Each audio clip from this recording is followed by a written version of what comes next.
अस्सलामु अलैकुम वरहमतुल्लाहि वबरकातुहू। बलागा सादिसा। हम लोग आज इंशाअल्लाह पढ़ेंगे इस्तिफ़हाम और उसके अदवात, और इसमें ख़ास तौर से हमज़ा और हल के बारे में। जैसा कि आप लोग जानते हैं कि इस्तिफ़हाम का मतलब क्या होता है, फ़हम तलब करना, यानी तलबुल इल्म बिशैइन लम यकुन मालूमन मिन क़ब्लु, किसी चीज़ के बारे में इल्म तलब करना जो चीज़ की इससे पहले मालूम न हो। तलबुल इल्म बिशैइन लम यकुन मालूमन मिन क़ब्ल, यानी किसी चीज़ के बारे में इल्म तलब करना जो चीज़ की इससे पहले मालूम ना हो, उसको इस्तिफ़हाम कहा जाता है। यानी फ़हम तलब करना, ऐसी चीज़ जिसे आप नहीं जानते हैं उसके बारे में इल्म तलब करना। वैसे इसके बहुत सारे अदवात हैं, लेकिन इस बहस में ख़ास तौर से आज आपको हमज़ा और हल के बारे में पढ़ाया जाएगा। वलहु अदवातुन कसीरतुन मिनहा अल हमज़तु व हल, और इसके बहुत सारे अदवात हैं, इसमें हमज़ा और हल भी हैं।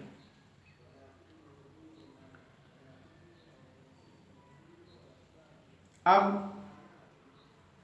ये देखेंगे कि हमज़ा और हल का इस्तेमाल कैसे होता है।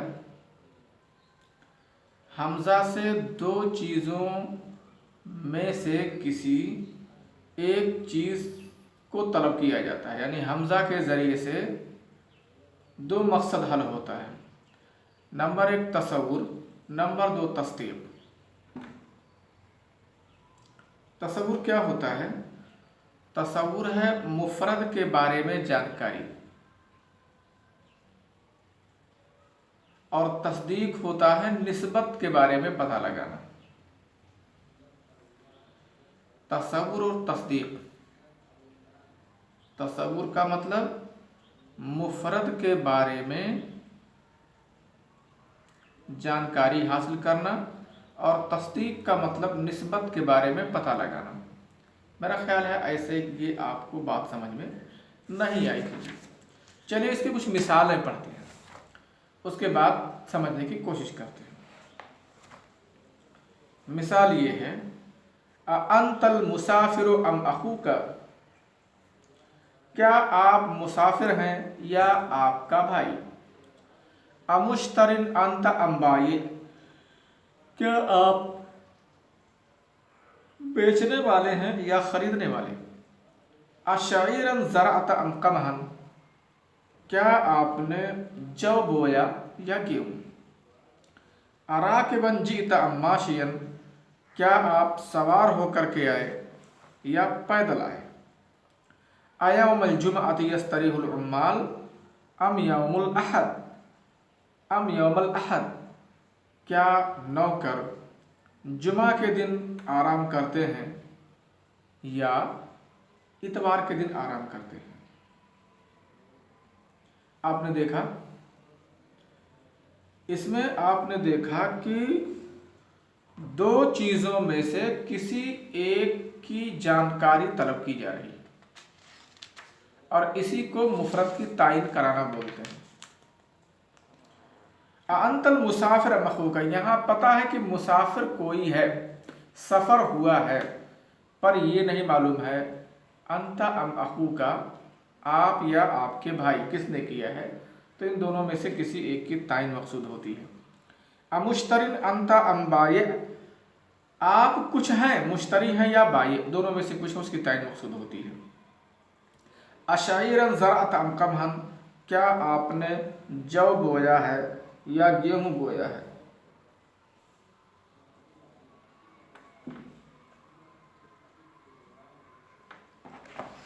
आप देख रहे हैं, इनमें से कोई एक चीज़ आपने बुआई की है, जौ की बुआई की है या गेहूं की बुआई की है, इतना साफ पता है, पर किसकी बुआई आपने की है ये बात वाज़े नहीं हो पा रही है।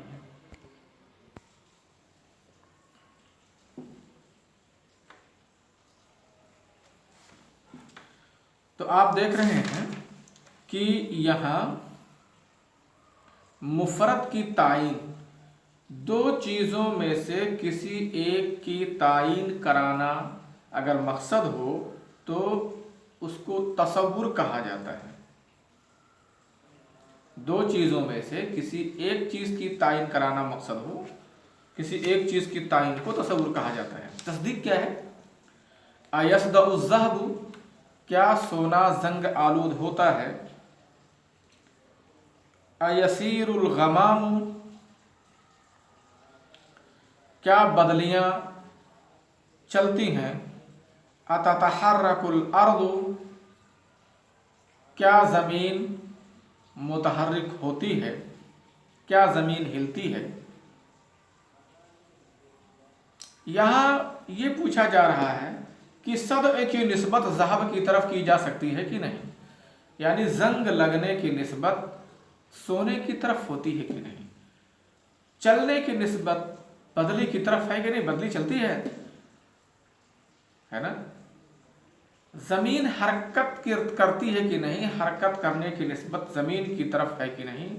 अततहर्रकुल अर्दु, क्या ज़मीन हरकत करती है, ज़मीन हरकत करती है कि नहीं। आप इसमें देख रहे हैं कि इसमें क्या चीज़ है, इसमें निस्बत का इदराक मकसद है, यानी कि उस चीज़ की निस्बत उसकी तरफ हो सकती है कि नहीं। तो हमज़ा के ज़रिए से जो होता है वो तसव्वुर और तस्दीक दोनों मुराद होती है। तसव्वुर का मतलब ये होता है कि तसव्वुर का मतलब ये है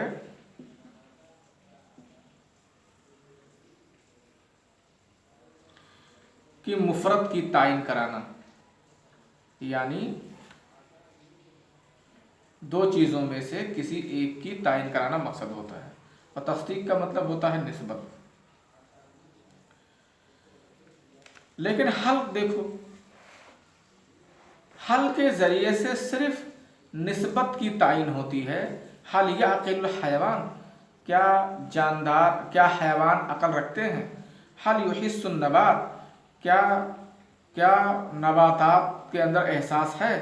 हल यनमुल जमाद, क्या जमादात यानी जो पत्थर हैं वो बढ़ते हैं। अब यहाँ क्या पूछा जा रहा है, अक्ल की निस्बत हैवान की तरफ हो सकती है कि नहीं, एहसास की निस्बत नबातात की तरफ हो सकती है कि नहीं, नमू की निस्बत जमादात की तरफ हो सकती है कि नहीं, इसमें ये पूछा जा रहा है। तो हमज़ा और हल इस्तिफ़हाम के जो अदवात हैं इनमें क्या फ़र्क है। हमज़ा के ज़रिए से तसव्वुर और तस्दीक दोनों होता है, यानी हमज़ा के ज़रिए से दो चीज़ों में से किसी एक चीज़ की तायीन कराना भी मकसद होता है, और किसी चीज़ की निस्बत किसी चीज़ की तरफ होती है कि नहीं ये पूछने का ये भी जाना जाता है। यानी हमज़ा से तसव्वुर और तस्दीक दोनों मतलूब होता है, जबकि हल से सिर्फ तस्दीक है और तसव्वुर उसके ज़रिए से मतलूब नहीं होता है। जब तसव्वुर होगा तो इस हालत में जो हमज़ा है वो मसऊल अन्हु से बिल्कुल लगा रहेगा और उसका एक मुआदिल भी जिक्र होगा। हमज़ा मसऊल अन्हु के बिल्कुल करीब, जैसे अंतल मुसाफिर अम अखूका। अब यहाँ देखो, यहाँ मसऊल अन्हु अंता है और अंता से हमज़ा लगा हुआ है, और इसका एक मुआदिल भी जिक्र होगा जो अम के बाद होगा। अम अखूका तसव्वुर में ऐसा होता है, और तस्दीक में कोई मुआदिल नहीं होता है। अयस्दउ ज़हब, अयसीरुल गमाम, अततहर्रकुल अर्द, हल याकुल हैवान, हल युहिस्सुन नबात, हल यनमुल जमाद, ये मकसद है। देखो क़वाइद पढ़ लेते हैं। अल इस्तिफ़हाम तलबुल इल्म बिशैइन लम यकुन मालूमन मिन क़ब्ल। इस्तिफ़हाम बोलते हैं कि जानकारी तलब करना किसी चीज़ के बारे में जो चीज़ की इससे पहले मालूम ना हो। इसके बहुत सारे अदवात हैं, उसमें से हमज़ा और हल भी है। युतलबु बिल हमज़त अहदु अमरैन, हमज़ा से दो चीज़ों में से किसी एक की जानकारी तलब की जाती है, तसव्वुर और तस्दीक। अब तसव्वुर क्या है? वह हुआ इदराकुल मुफरद, मुफरद का इदराक, यानी दो चीज़ों में से किसी एक चीज़ की तायीन कराना, तो वही ख़ास व मुफरद। इसी वजह से तसव्वुर का जवाब नाम या ला से नहीं दे सकते हैं। और इस हाल में हमज़ा बिल्कुल मसूलन करीब होता है और अम के बाद इसमें मुआदिल भी जिक्र होता है। और तस्दीक ये निस्बत के इदराक को कहते हैं। अब तस्दीक हुआ इदराकुन निस्बा, तस्दीक निस्बत के इदराक को कहा जाता है। वफ़ी हादिहिल हाल यम्तनिउ ज़िक्रुल मुआदिल, और इस हाल में मुआदिल का जिक्र करना मुमतना होता है। युतलबु बेहल अत-तस्दीक लैसा गैरो, हल के ज़रिए से तस्दीक तलब की जाती है, इसके अलावा और कुछ नहीं। और यम्तनिउ मअहा ज़िक्रुल मुआदिल, और इसके साथ मुआदिल का जिक्र करना मना होता है। आपने देख लिया कि जितने इसमें दो ग्रुप में जुमले दिए हुए हैं, एक ग्रुप में हमज़ा की मिसाल दी हुई है और दूसरे ग्रुप में हल की मिसाल दी हुई है। हमज़ा की मिसाल आप देख रहे हैं, उसमें अंतल मुसाफिर मखूका, क्या आप मुसाफिर हैं या आपका भाई? अब इसका जवाब नाम या ला से दीजिए। नाम या ला से नहीं दे पाओगे, इसमें किसी एक की तायीन करके ही जवाब देना पड़ेगा। दूसरा है अयस्दउज़्ज़हबु, क्या सोना जंग आलूद होता है? अयस्दउज़्ज़हबु, क्या सोना जंग आलूद होता है? आप इसका जवाब नाम या ला से दे सकते हैं। एक बात और जान लीजिए, तसव्वुर का जवाब नाम और ला से नहीं दिया जा सकता है, बल्कि वो तायीन के साथ दिया जाएगा। जैसे अयौमल जुमाअति यस्तरिहुल उम्माल अम यौमल अहद, यौमुल जुमा को, जुमा के दिन नौकर आराम करते हैं या इतवार के दिन? तो आप जाहिर है दोनों में से किसी एक की तायीन करेंगे। आप या तो जुमा की तायीन करेंगे या इतवार की तायीन करेंगे। ऐसे कहा जाए कि अराकिबन जिअता अम माशियन, क्या आप सवार होकर के आए या पैदल? तो आप दोनों में से किसी एक की तायीन कराएंगे, दोनों में से किसी एक की तायीन करेंगे, तो इसको बोलते हैं तसव्वुर। और निस्बत का इदराक का मतलब है कि क्या उस चीज़ की निस्बत उस तरफ की जा सकती है कि नहीं। जैसे अयसीरुल गमाम, क्या सैर की निस्बत गमाम की तरफ हो सकती है कि नहीं, तो इसमें नाम या ला से जवाब हो सकता है। आप पहले ग्रुप की मिसाल में यही महसूस कर रहे होंगे, ये देख रहे होंगे आप कि हमज़ा के ज़रिए से निस्बत का भी इदराक हो रहा है और मुफरद का भी इदराक हो रहा है। और बलागत की इस्तिलाह में मुफरद की तायीन कराने को तसव्वुर कहा जाता है और निस्बत की जानकारी हासिल करने को तस्दीक कहा जाता है।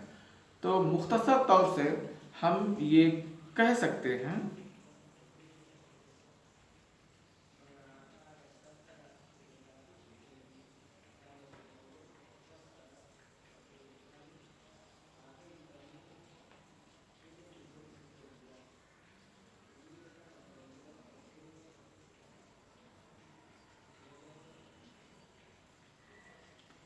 अगर हम चाहें तो मुख्तसर तौर से हम ये कह सकते हैं कि हमज़ा के ज़रिए से तसव्वुर और तस्दीक दोनों तलब किया जा सकता है, जबकि हल के ज़रिए से सिर्फ तस्दीक होती है। दूसरे ग्रुप की मिसाल में सिर्फ हल है, उसमें हल याकुल हैवान, हल युहिस्सुन नबात, हल यनमुल जमात, यही सारी चीज़ें आप देख सकते हैं। तो इस्तिफ़हाम और उसके अदवात में हमज़ा और हल है। इस्तिफ़हाम बोलते हैं किसी ऐसी चीज़ के बारे में जानकारी हासिल करना जो आपको इससे पहले मालूम ना हो, और इसमें पहले सबक में हमज़ा और हल है। हमज़ा के ज़रिए से तसव्वुर भी मतलूब होता है और तस्दीक भी है, यानी मुफरद की तायीन भी करा सकते हैं और निस्बत की भी जानकारी हासिल कर सकते हैं। और हल के ज़रिए से सिर्फ तस्दीक होता है और उसके अलावा और कुछ नहीं। उसके बाद है बक़ियतु अदवातिल इस्तिफ़हाम, बक़िया अदवाते इस्तिफ़हाम।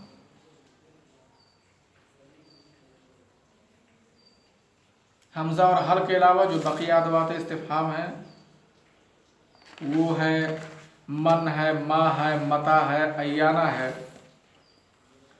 कैफ़ा है, ऐना है, अन्ना है, कम है, अयो है। तो ये सब कौन कौन किस किस मानी के लिए इस्तेमाल होते हैं ये आप पढ़ के आओगे, बहुत मामूली चीज़ है। तो सबक नंबर 2 या इस्तिफ़हाम का जो पार्ट सेकंड है, बे बक़ियत अदवात इस्तिफ़हाम और अलमानी अल्लती तुस्तफ़ादु मिनल इस्तिफ़हाम बिल क़राइन, ये दोनों चीज़ें आप पढ़ के आइएगा, फिर मैं इंशाअल्लाह आगे इसको पढ़ाऊँगा। अस्सलामु अलैकुम व रहमतुल्लाहि व बरकातुहू।